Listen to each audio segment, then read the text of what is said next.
সদর উপজেলায় বিধ্বস্ত হয় ৪৫০টি পরিবারের ঘরবাড়ি। এর মধ্যে যাদের ঘর তোলা সাধ্য নেই তাদেরকে সহায়তা করছে সরকার। ঘর তৈরি করতে দেওয়া হচ্ছে টিন। এ নিয়ে বিস্তারিত জানাচ্ছে বরিশাল থেকে যুক্ত হচ্ছেন সহকর্মী ফেরদৌস সোহাগ।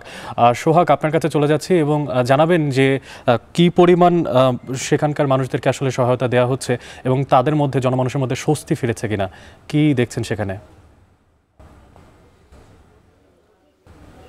ধন্যবাদ আপনাকে। যেমনটি আপনি বলছিলেন, আসলে দেশের মানুষের এমনই একটা পরিস্থিতি যে প্রকৃতির সাথে লড়াই করে বেঁচে থাকতে হয়।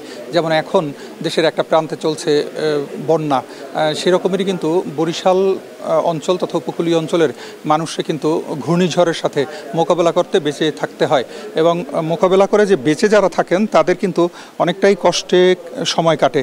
তো সেরকমেরই এই কষ্টে যারা থাকে তাদের মধ্যে কিছু মানুষকে অন্তত একটু ভালো রাখার জন্য সরকারের পক্ষ থেকে সহায়তা দেওয়া হচ্ছে। বরিশাল সদর উপজেলায়, বরিশাল জেলায় আমরা জানি যে ২,৭২৫টি বাড়ি ক্ষতিগ্রস্ত হয়েছিল ঘূর্ণিঝড় রিমালে। তার মধ্যে সম্পূর্ণ বিধ্বস্ত হয়েছিল ৪৫০টি। এর মধ্য থেকে আজকে ১48 বান্ডিল ঢেউটিন দেওয়া হচ্ছে ৭১ জন উপকারভোগী। এই যে ৭১ জন উপকারভোগী, এদের ঘরবাড়ি একেবারে বিধ্বস্ত হয়ে গিয়েছিল এবং এদের পক্ষে এই মুহূর্তে তাদের কিছু করার মতো ক্ষমতা নেই এবং তাদেরকে খুঁজে বের করে যাদের একেবারেই অক্ষম তাদেরকে কিন্তু এই ঢেউটিন দেওয়া হচ্ছে। প্রত্যেকের সাথে আবার ৩,০০০ টাকার চেক দেওয়া হচ্ছে। এই টাকা দেওয়ার উদ্দেশ্য হচ্ছে তারা যাতে ঘরবাড়ি পুনর্নির্মাণ করতে পারে।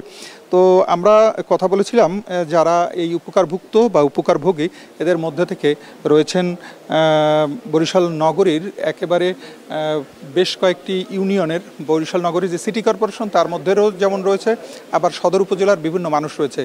পানি সম্পদ প্রতিমন্ত্রী কর্নেল অবসরপ্রাপ্ত জাহিদ ফারুক শামীম, তিনি হচ্ছেন এই বরিশাল সদর উপজেলার বরিশাল সদরের বরিশাল ৫ আসনের সংসদ সদস্য। তিনি এই টিন বিতরণ করবেন কিছুক্ষণের মধ্যে।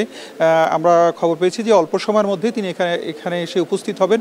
অন্য একটি বিশেষ প্রোগ্রামে ব্যস্ত থাকার কারণে একটু সময় লাগছে। তিনি এসে কিন্তু যারা ক্ষতিগ্রস্ত রয়েছেন তাদের মাঝে এই টিনগুলো বিতরণ করবেন। তার সঙ্গে আমাদের যোগাযোগ হয়েছিল, আমরা কথা বলে যারা জেনেছি যে সরকারি এই সহায়তা দেয়া অব্যাহত থাকবে এবং দুঃখ দুর্দশাগ্রস্ত মানুষের জন্যই কিন্তু কাজ করছে সরকার এবং সেই উদ্দেশ্য নিয়েই কিন্তু কাজ করা হচ্ছে। এবং শুধু টিন এবং এই যে টাকা দেওয়া হচ্ছে এটা শুধু এখনই নয়, ভবিষ্যতেও দেওয়া হবে, বাকি যারা আছেন তাদেরকেও দেওয়া হবে এবং বিভিন্ন সময় যারা বরিশাল অঞ্চল কিন্তু নদী ভাঙনকৃত ঘূর্ণিঝড় রিমালে ক্ষতিগ্রস্তদের যেভাবে দেওয়া হচ্ছে তাদেরকেও বিভিন্ন সময় দেওয়া হচ্ছে এবং হবে, এমনটাই এই পানি সম্পদ প্রতিমন্ত্রীর সাথে কথা বলে আমরা জানতে পেরেছি। এতটুকু ছিল বরিশালে যে ঘূর্ণিঝড় রিমালে ক্ষতিগ্রস্তদের মাঝে টিন এবং চেক বিতরণ করা হচ্ছে তার সর্বশেষ খবর। বরিশাল থেকে